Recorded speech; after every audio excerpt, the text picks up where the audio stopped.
My name is Spencer Higa. I am the head guide at Falcons Ledge Lodge in eastern Utah. Yeah, the unique thing about Utah fishing is that it gets overlooked by a lot of people, by some of the more well-known fisheries, but we have some great small stream fishing that is just by far better than anything I've ever done before, and there's not a lot of people where we're fishing. I'd like to thank everyone for coming by. I'm just going to go over some of the opportunities we have in northeastern Utah.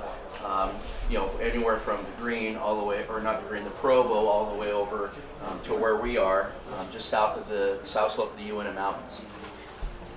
So we'll get started here. That's the south slope of the UNM Mountain Range right there. So from our lodge, we can get to the base of this in about 20 minutes. We've got 5 or 6 nice little small streams that flow out of it that not a lot of people fish, so it's kind of nice. So here's the map of the state. All our areas where we fish are all right here. So there's the south slope of the Uintas. We've got Salt Lake here, Provo, and then the Green over on that side there. Here's a closer up version of it here. You can see it. Yeah, small creeks where we're using smaller rods, 3 and 4 weight rods. Mainly dry flies we're using there. Oops. But right now, what we're doing in our area is a lot of lake fishing because it's iced off. The rivers are still a little too cold. So right now we're fishing a lot of the still waters, and they're very productive right now. We got any range from big lakes to small lakes. We fishing from drift boats. We're using 5 and 6 and sometimes even 7 weight rods. Some of these fish are pushing 30 inches. And so right at ice off, they're at their strongest. And so when you hook a fish, we've had 2 people break 5 weight fly rods this year already on some of these fish. Fly lines, just streamer strippers are really nice because the tip of the fly line sinks to get it down just a little further. And then we also use the floating lines because we fish a lot of chironomids. So we're hanging a lot of stuff off indicators. So we use floating lines for that. Intermediate sinking line is a great line to use, especially if you don't want to get down too deep too quickly. We put an intermediate sinking line on, cast it out, and count. Do the count 10, strip it in. If you do want to get deeper, you just leave it out a little bit longer.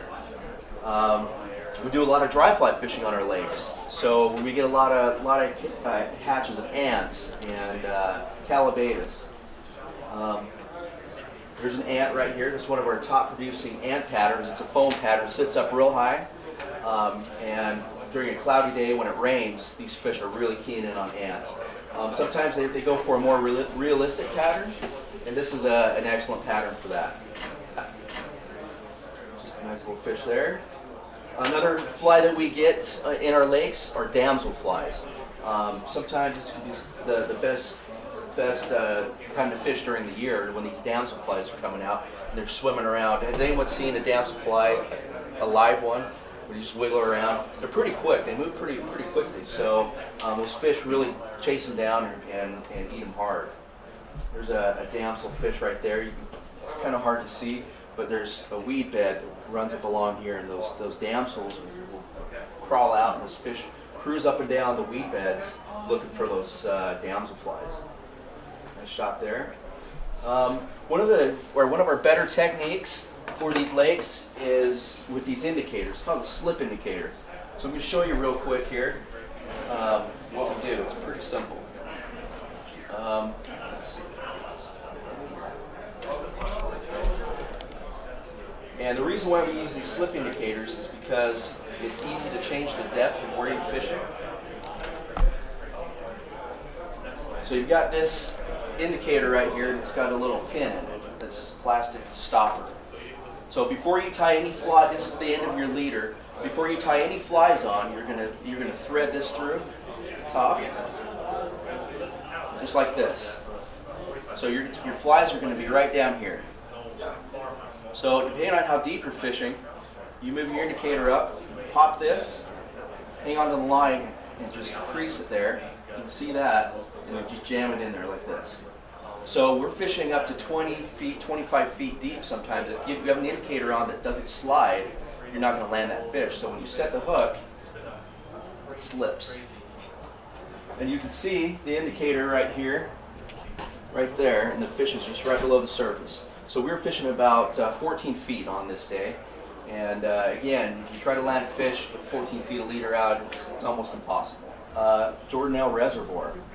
This is a bigger reservoir just outside of Park City. It's got some big rainbows, big browns, and then at times of the year we got panfish. There's a nice sized rainbow there. You can see they've been eating a lot over the winter. Another fat fish there. And again, we're using the slip indicator method on these fish, fishing chironomids. And chironomids are these little bugs here. They can range anywhere from size 18 all the way to a size 4, so they can get quite big. And patterns that we use to imitate are these right here. Various colors. It seems like the darker colors are more prevalent in our area. Been all in black. And there we go, there's a box of our chironomids right there. You can see a huge assortment of colors and sizes. It's pretty typical there. Sometimes they won't even touch a size 4, one of the bigger ones, but they'll come up and grab one of these little small ones. Another lake, Strawberry Reservoir. We do the chironomids as well. We also do stripping streamers. But one of my favorite techniques on this lake is the mouse pattern. These big cutthroats, they'll chase them down. You'll see a wake behind your mouse before they actually take it, which is a lot of fun.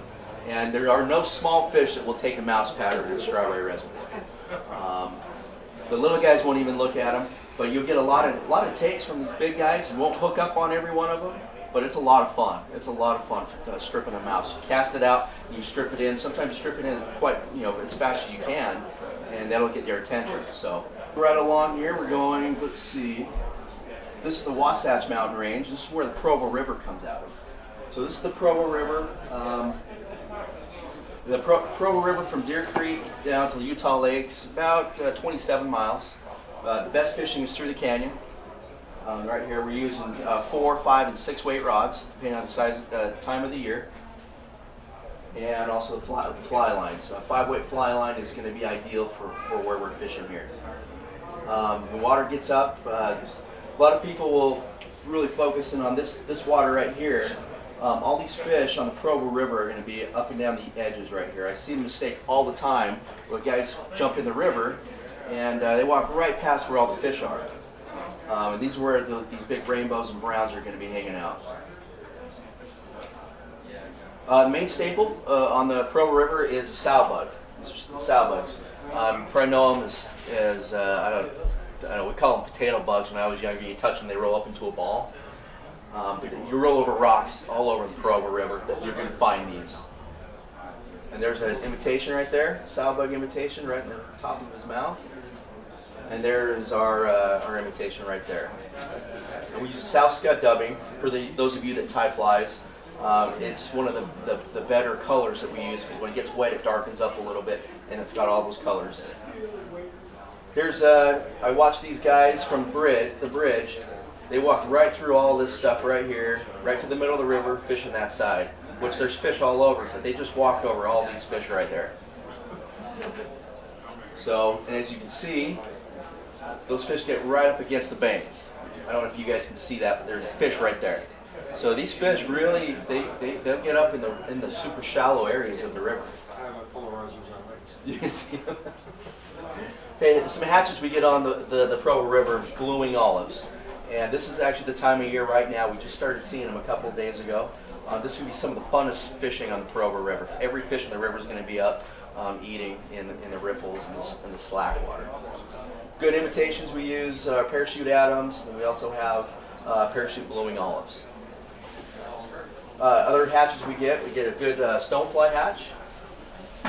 That's a good imitation right there to use on the Provo. It's just a dark color. Also, streamer patterns are working really well. Stripping them in the fast water tails of the runs. That's our top producer right there, just the conehead black woolly bugger. Real simple. Another one with the hot bead right here. Sometimes these can really trigger a strike when fish aren't really feeding. And then we've got, in Utah, they've started stocking a hybrid in a lot of our lakes and rivers called Tiger trout. Anyone heard of a tiger trout? It's a cross between a brook trout and a brown trout, and it looks like this. You can see the color. It's the coloration of a brown trout, but it's got the markings of a brook trout. You can see that there. A really neat looking fish. The reason why they're doing this is they're a much stronger fish. They can withstand warmer temperatures, and they're a little bit tougher than like rainbows. They lose a lot of rainbows every year, stocking rainbows. This is one of our little lakes here that we do have some big fish in it. This guy was fishing all day long, having a hard time. Weather was really crappy, and he ended up hooking into this fish right here. This is a tiger trout. It's a lighter color. You can see he's kind of lighter, but he's got those markings of that brook trout on his fin there. So he lands him, and I don't think he realized what he had, but that's one of the bigger fish, one of the bigger tiger trout we've seen out there. It's close to 30 inches long. Looks like a lake trout. So it does. It does look kind of like a lake trout. It's that light color. So Do they reproduce? they don't reproduce. Nope. Okay. Nope. And they grow really fast. You stock fish in the 14 to 16 inch range, and in 1 year they're up to about 25 inches. Wow. So this particular lake had a lot of brook trout in it, and for some reason that year we didn't catch any brook trout. We couldn't catch any brook trout. Then we caught this guy and we figured out why we weren't catching any brook trout. Anyone ever have this happen when you're nymphing? You get lots of stuff on it. There's a technique that we use on the Provo River called the Provo River Bounce. Provo River Bounce rig. It'll prevent a lot of this from happening, from cleaning your flies after every cast. So basically all you need is some split shot, and then this is how you rig it up. You've got your indicator up here, you've got your leader, you've got some tag ends here. And the bottom here is where you're going to put your split shot. So your split shot's going to be bouncing on the bottom of the river. You've got your two flies hanging just above, staying out of the weeds. And then this is what the rig looks like right here. So basically you put about 6 or 7 weights right here. You've got your two tag ends. You want about 12 inches from your weights to your flies, and about 8 inches of tag end to keep you from tangling. But this is a very effective way to fish any piece of water that you come up on.